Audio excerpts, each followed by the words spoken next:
നമസ്കാരം. ഋഷിപ്രോക്തം ചാനലിലേക്ക് ഏവർക്കും ഹൃദ്യമായ സ്വാഗതം. സ്വപ്നങ്ങളെ സംബന്ധിച്ച് നിരവധിയായിട്ടുള്ള വീഡിയോകൾ ചെയ്തിട്ടുണ്ട്. എന്നിരുന്നാലും ആളുകളുടെ സംശയം ഒരിക്കലും തീരില്ല. സ്വപ്നങ്ങൾ വിവിധ തരത്തിലുള്ളതാണ്. പലരും ചോദിക്കുന്ന സംശയത്തിനനുസരിച്ചുള്ള മറുപടികൾ പറയാനും ഞാൻ ശ്രമിക്കുന്നുണ്ട്. അത് വീഡിയോകളായി നമുക്ക് ഇനിയും ചെയ്യാം. ഇന്ന് ഏതാനും ചില കാര്യങ്ങളെ നമുക്ക് ഈ വീഡിയോയിലൂടെ പ്രതിപാദിക്കാം. നന്മയുണ്ടാക്കുന്ന ചില സ്വപ്നങ്ങളെ കുറിച്ചാണ് ഇന്ന് പറയുന്നത്. ചെറിയൊരു വീഡിയോ ആണ്. വീഡിയോ അവസാനം വരെ കാണുക. ഒരു മല കയറുന്നതായിട്ട്, ഒരു കുന്ന് കയറുന്നതായിട്ട് നിങ്ങൾ സ്വപ്നം കാണുന്നുവെങ്കിൽ, ഒരു ദേവാലയത്തിന്റെ മുറ്റത്ത് നിങ്ങൾ അങ്ങോട്ടും ഇങ്ങോട്ടും നടക്കുന്നതായിട്ടാണ് സ്വപ്നം കാണുന്നത് എങ്കിൽ, അതെല്ലാം നിങ്ങൾക്ക് നന്മ ഭാവിയിൽ വരാൻ പോകുന്നതിന്റെ സൂചനയാണ്.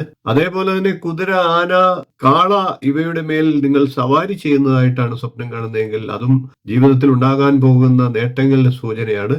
അതേപോലെ തന്നെ വെളുത്ത വസ്ത്രങ്ങൾ സ്വപ്നം കാണുക, വെളുത്ത പുഷ്പങ്ങൾ സ്വപ്നം കാണുക, നരച്ച മുടിയൊക്കെ സ്വപ്നം കാണുക, ഇവയും നല്ല ഫലങ്ങൾ ഉൾക്കൊള്ളുന്ന സ്വപ്നങ്ങളാണ്. കൂടാതെ ഗ്രഹണം, ശത്രുനാശം, യുദ്ധവിജയം, ചൂതാട്ട വിജയം, മഴ നനയുന്നതായിട്ട് സ്വപ്നം കാണുക, ഭൂമി വാങ്ങുന്നതായിട്ട് സ്വപ്നം കാണുക, ഇവയൊക്കെ വളരെ നല്ല സ്വപ്നങ്ങൾ തന്നെയാണ്. നല്ല ഫലങ്ങൾ ആ വ്യക്തിക്ക് ജീവിതത്തിൽ ഉണ്ടാകും. അഗ്നിപുരാണത്തിലാണ് ഈ സ്വപ്ന കാര്യങ്ങളെ കുറിച്ച് എടുത്തു പറഞ്ഞിട്ടുള്ളത്. കൂടാതെ പച്ചമാംസം ഭക്ഷിക്കുന്നതായി സ്വപ്നം കാണുക, രക്തം ദാനം ചെയ്യുന്നതായി സ്വപ്നം കാണുക, മദ്യപാനം നടത്തുന്നതായി സ്വപ്നം കാണുക, യുദ്ധം ചെയ്യുന്നതായി സ്വപ്നം കാണുക, ഇവയെല്ലാം വരാനിരിക്കുന്ന നല്ല ഫലങ്ങളെ സൂചിപ്പിക്കുന്നതാണ്. കൂടാതെ കത്തിയുമായി നാം അങ്ങോട്ടും ഇങ്ങോട്ടും നടക്കുന്നത് സ്വപ്നം കാണുന്നതും, ഒരു കൃഷിത്തോട്ടത്തിന് വേലി കെട്ടുന്നതായി സ്വപ്നം കാണുന്നതും, പശു, എരുമ, പെൺകുതിര, സിംഹ, ആന എന്നീ മൃഗങ്ങളുടെ കുട്ടികൾ ആ മാതാവിൽ നിന്ന് പാൽ കുടിക്കുന്നതായിട്ട് സ്വപ്നം കാണുന്നതും വരാനിരിക്കുന്ന നല്ല നാളുകളെ കുറിച്ചുള്ള സൂചനയാണ്. കൂടാതെ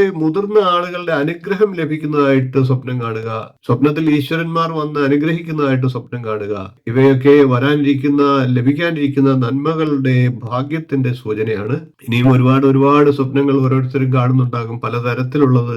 നിങ്ങളുടെ സ്വപ്നങ്ങൾ ചോദിക്കുക. കഴിയുന്നതും അത്തരത്തിലുള്ള സ്വപ്നങ്ങൾക്ക് ഫലങ്ങൾ മറുപടി പറയാനായിട്ട് ഞാൻ ശ്രമിക്കുന്നതാണ്. നമ്മുടെ പുരാണങ്ങളിൽ നിരവധിയായിട്ടുള്ള ഇത്തരം കാര്യങ്ങൾ പറഞ്ഞിട്ടുണ്ട്. അതൊക്കെ പ്രേക്ഷകരുടെ സംശയം ദൂരീകരിക്കുന്നതിന് വേണ്ടിയിട്ട് ആവശ്യമെങ്കിൽ പിന്നീടും നമുക്ക് വീഡിയോകൾ ചെയ്യാം. വീഡിയോ ഇഷ്ടപ്പെട്ടുവെങ്കിൽ ഒന്ന് ലൈക്ക് ചെയ്യുക, ഷെയർ ചെയ്യുക, ചാനൽ ഒന്ന് സബ്സ്ക്രൈബ് ചെയ്യുക, നിങ്ങളുടെ അഭിപ്രായം കമന്റായിട്ട് അറിയിക്കുക.